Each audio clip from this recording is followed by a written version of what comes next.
Qui est l'ostréiculteur? Eh bien, l'ostréiculteur est un homme d'une race rare, au même titre que les Inuits, les Bushmen, les aborigènes d'Australie, voire le Yéti. L'ostréiculteur sauvage est en voie de disparition.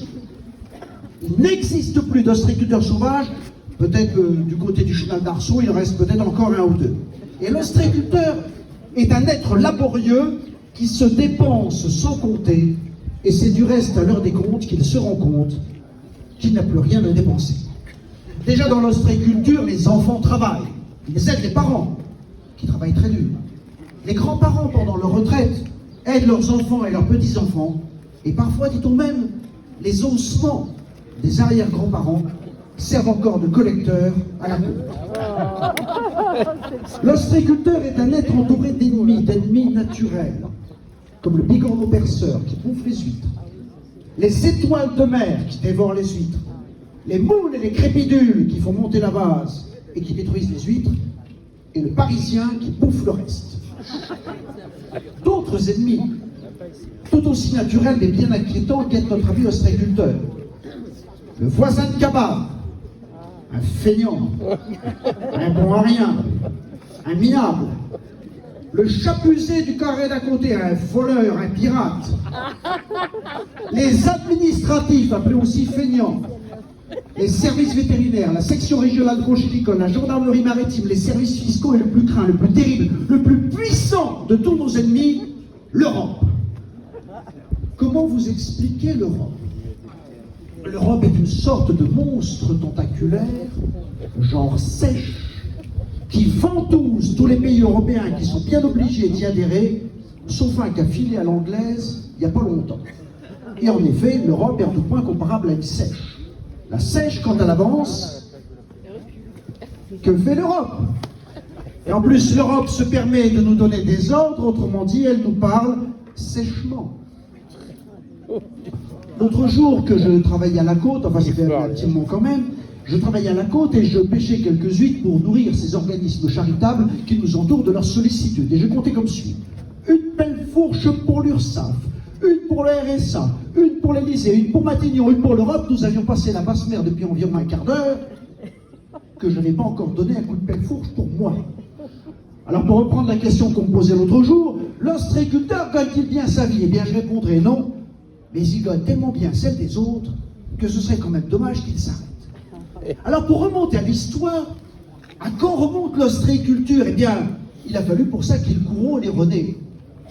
Et le courant les René, quand est-ce qu'il a été créé? En voilà une question. Alors j'ai posé la question au vieux Sissis, qui est une mémoire, et il me dit: le courant les René a été créé par un oléroné, un lointain parent, qui supportait pas le chapusé qui était en face. Toujours est-il qu'il a creusé un fossé entre les deux terrains parce que l'autre l'enquiquinait, et puis la mer s'est mise à monter dedans. Et c'est ce qui a créé le courant les René. Ah, ben je dis oui, si, je dis mais ça remonte à quand cette histoire-là? Oh, il me dit mais ça fait des siècles ça. Il me dit je me souviens plus de l'année, mais ce que je sais c'est que c'était un mardi. Une mémoire, si. Et moi j'ai commencé l'ostréiculture en 1980, et là tout à l'heure je faisais un tour sur le stand, mais le métier a changé. Hein. Mais c'est incroyable. Moi quand j'ai commencé, c'était à l'ancienne. Bon, j'avais une lasse avec un 7 chevaux 5 Mercury et pas de cabine. Parce que les anciens disaient, la cabine ça rend le marin feignant. Et on allait à la côte comme ça, vent de bout. Alors, j'ai commencé en 1980, puis après j'ai commencé à arrêter. Enfin, des gens m'ont dit plutôt que j'ai arrêté de commencer. Et un jour, j'étais sur le port du château, comme ça. Il y a un gars qui me dit: bah, Biloute, descends, tu prends tes poches. Ben, je dis: pourquoi veux-tu mes mains tombent pile dedans? Il faut dire que depuis que je suis devenu une vedette, je suis devenu nonchalant. Mais attendez, mais l'ostréiculture, parce que l'ostréiculture, on a tout inventé dans l'ostréiculture. On parle de la relativité du temps. Et ben, la relativité du temps, c'est les ostréiculteurs qui ont trouvé ça. Alors ça mérite une explication parce qu'un jour j'étais, et ça c'est vrai, au bistrot du port du château, et il y a un type qui dit à l'autre: quelle heure est-il? Et l'autre lui répond dans un quart d'heure: il sera 2 heures avant. Sous-entendu, pardon. Parce que le méridien de Greenwich de l'ostréiculteur, c'est l'heure de la basse mer qui change tous les jours. Donc, dans un quart d'heure, il sera 2 heures avant le marée. Vous me suivez? Les ostréiculteurs, mais bon, ils ont du mal à suivre.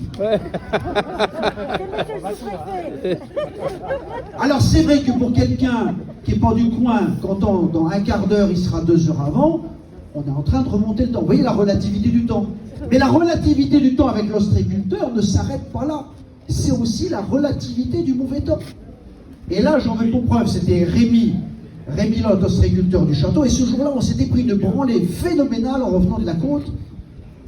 Et Rémi dit comme ça, il dit, mais ça, c'est rien à côté de ce qui aurait pu arriver si ça avait été pire.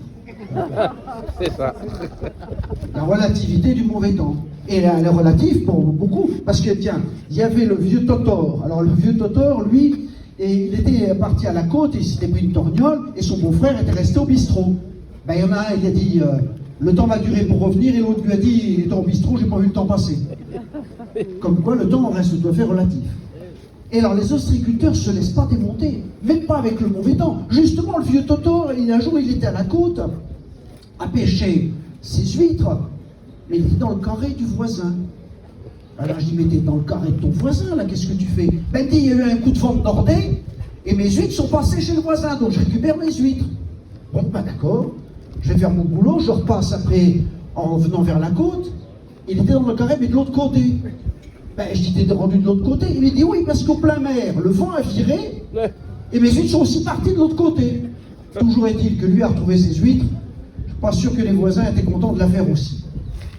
Alors l'ostréiculture, elle a considérablement évolué, parce que maintenant, quand on voit toutes les machines qu'il y a, autrefois c'était à la main que tout se passait. C'était comme ça, on travaillait à la main, et quand on passait la journée au pieu, c'est qu'on mettait un millier de pieux à la côte. Donc on était crevé quand on avait passé la journée au pieu, ça se passait comme ça.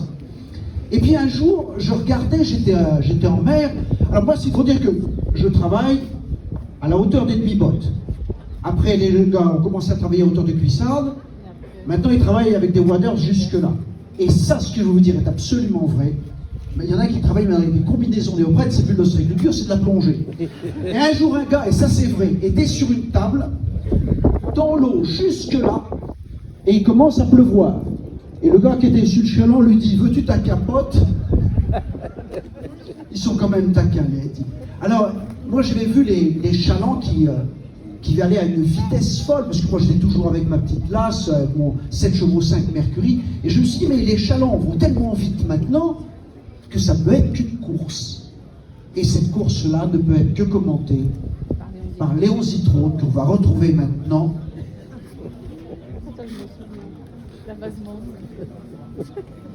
Eh bien, bonsoir mesdames, bonsoir mesdemoiselles, bonsoir messieurs. Ici Léon Zitrone en direct du Grand Concilium Marino-René, où va se dérouler maintenant la grande course, le prix à l'expédition, en espérant que le prix soit soutenu. C'est une épreuve de force maintenant qui va opposer les ostréiculteurs. Il est exactement 2h moins 5 avant la marée, alors que j'aperçois les chalands trembladés qui arrivent par la droite maintenant. Chalands surdimensionnés tellement larges qu'on ne sait plus dans quel sens est la longueur. Et je vois arriver les chalands de l'écurie prestigieuse, l'écurie Papin, chalands chromés, encre dorée à leur fin, 24 carats, signé Moucheron, une écurie prestigieuse.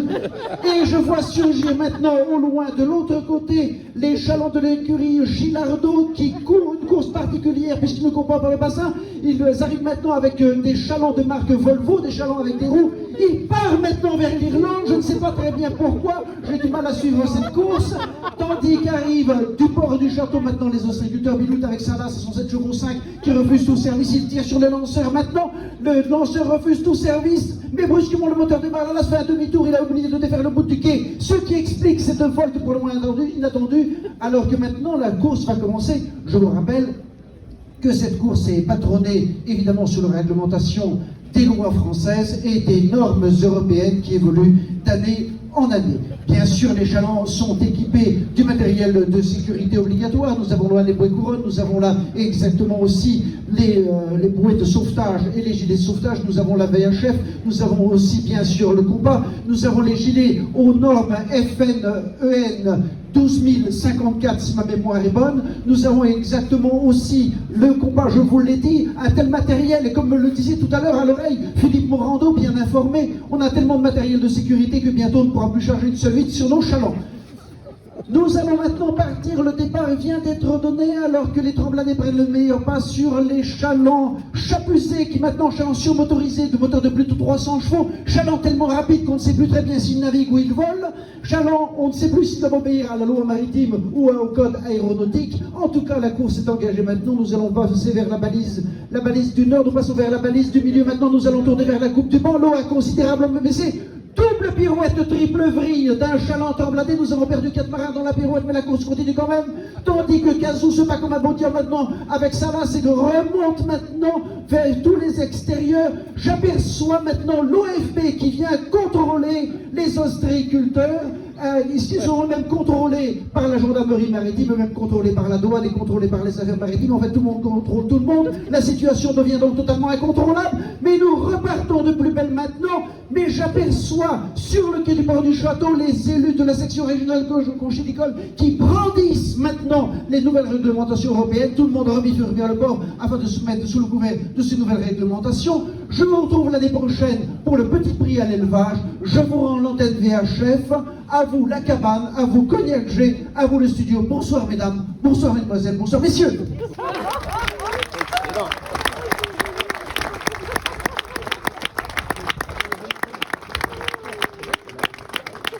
Et maintenant, bonne inauguration à tous. Profitez bien, il y a plein de choses, j'espère qu'il y a des suites à manger. Mais j'ai vu qu'Yves avait amené des pouces en clair, on va les taquiner là tout à l'heure. Bon salon à tous, merci de m'avoir écouté. Allez, ciao. Merci,